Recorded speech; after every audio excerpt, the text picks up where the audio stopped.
Happy Pride Month. Let's talk about internalized biphobia.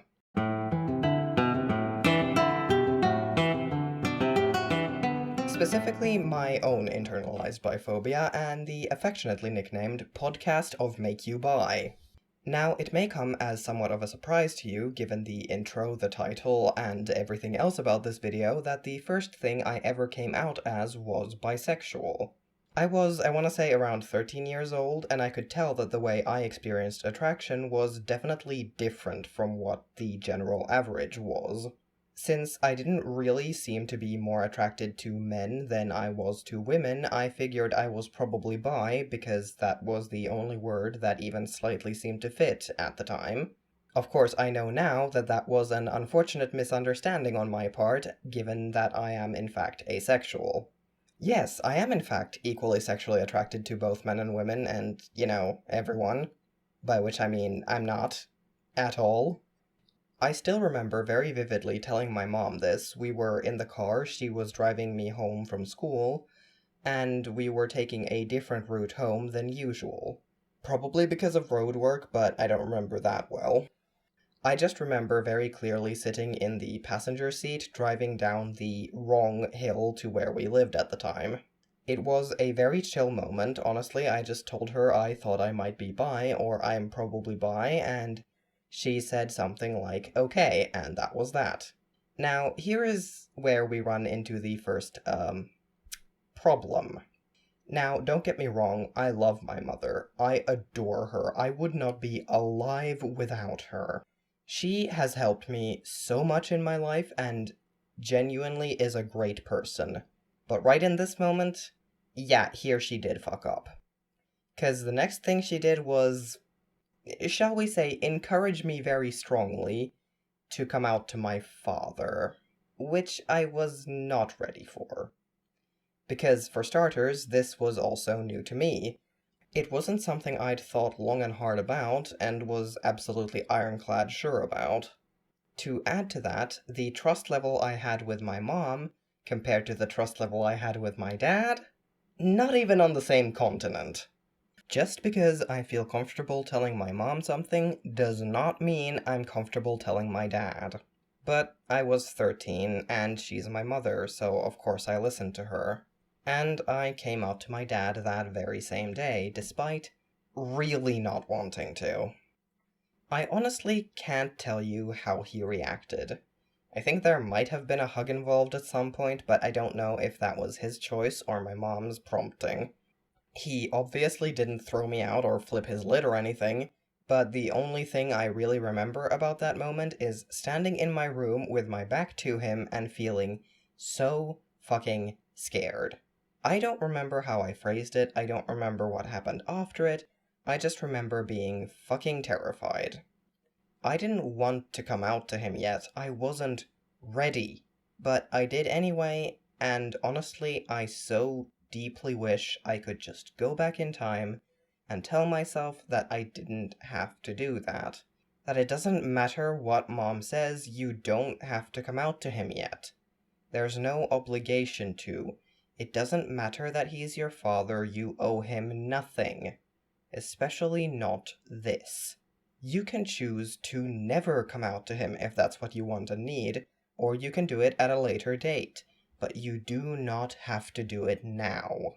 But that's not possible, unfortunately, so I just have to live with that was a thing that happened, and it was at least mildly traumatizing.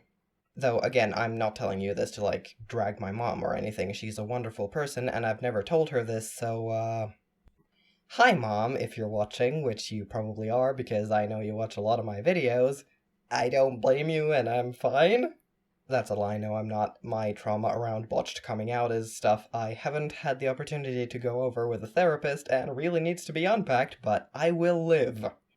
But yeah, don't hold it against her, she's genuinely a wonderful human being, and I know she meant well, but as they say, the road to hell is paved with good intentions. So this here lays the first brick in the eventual wall of internalized biphobia I would build. Because I wasn't allowed to really explore that space in peace, and try to find out what being bi meant to me, or if I even was really bi, it really didn't set me on a great path to start with. But I couldn't take it back. It was out there, so I felt kind of a pressure to make sure I was right. I still remember trying to convince myself that I was attracted to this one girl in my class specifically. Don't know why I picked her, could have been anyone, but either way, I didn't succeed. For obvious reasons. Which was a little bit distressing. Also, there was that one time I actually asked a girl out, which was very embarrassing, and she rejected me, and thinking back on it, I don't think I actually had a crush on her. I think I was just that desperate to prove to myself that I actually was what I'd said I was. So, like, in the end, I'm happy she rejected me, because that would have been a miss and a half, but I'd much rather I have kept my mouth shut entirely and avoided the entire fiasco. Eventually I started IDing as pan because I still hadn't been introduced to asexuality as a concept, and, well, pansexuality is, I mean, in a weird way, it's close to asexuality, but nah. Then I did find asexuality, and it was quite frankly a relief.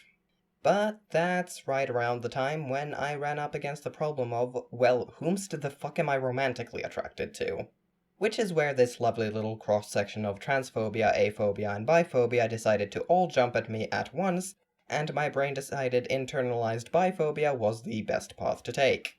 Because I couldn't deny that I was trans or ace, those things were at that point written in neon lights with no way to put them out. So the biromanticism had to go. I never thought bisexuality or biromanticism wasn't real. No, I decided to go the much easier way of, oh sure, it's real, but I'm definitely not it. And because I'd only ever dated men at that point, my brain slammed down a button and decided that was it. I was gay, pay no mind to the flag behind the curtain. Except then I had to go and develop a crush on someone who was at the time using she/her pronouns. Which was a bit of a complication, but hey, they're non-binary. That's plausible deniability.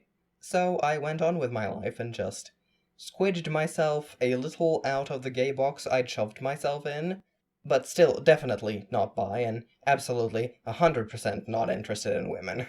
I mean, it's totally fine and grand for others to be, but I can't be for reasons. It makes sense, I swear. Outwardly, I was never hostile or judgmental of other bi people. That's why this video is about internalized biphobia. But looking back, I can definitely see my own insecurities reflected in the internal judgments I made about other bi people in quote-unquote straight-passing relationships, which was fucked up and shitty of me, but at least I never opened my mouth and said anything. The most fucked thing about all of this is that, looking back, it's definitely exclusionary rhetoric that fueled all of this. Because I'm already ace and trans, I was, in some subconscious part of my mind, terrified that if I were ever to date a woman, it would somehow magically make me not queer enough. So yes, the not gay enough for the gays, not straight enough for the straights got me too. Except I was already way too queer for the straights, so I had to desperately cling to the one thing that, in my eyes, would ensure I not be abandoned by the community I was trying to find a home in. Which is obviously bullshit, but internalized biases will do that to you. So, how did I break out of this? Well,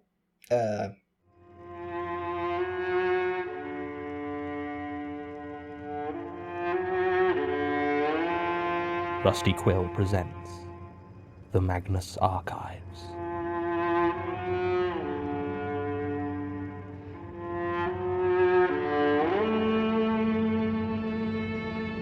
Episode 1, Anglerfish. Yeah, I listened to the Magnus Archives. And then I, like so many others, started projecting to hell and back on the disaster on legs that is Jonathan Sims, the archivist. And then it turned out that Jonathan Sims, the archivist, was asexual, and had been in a relationship with a woman in the past while getting into a relationship with a man during the course of the podcast. Which meant that I, kind of without realizing it, was, through drawing fan art and writing and reading fanfiction, coming to terms with my own biromanticism through John. There wasn't any specific thing that pushed me over the edge, More a build so slow I didn't even notice until suddenly, one evening in late September 2020, it just hit me all at once. I'm biromantic, and that's okay. It was such a freeing feeling, honestly, I can't even really describe it. Just this sense that something inside me had finally unlocked and I was allowing myself to really be free. I'm trans, and ace, and bi, and that's allowed. It lifted a massive weight I didn't even realize I'd been carrying off my shoulders, and here I am today. Still single, but significantly more okay with myself. So, in conclusion, I owe Johnny Sims my life. Thank you for watching this video. If you liked it, consider liking it and maybe subscribing. I will be back here Thursday after next. Bye!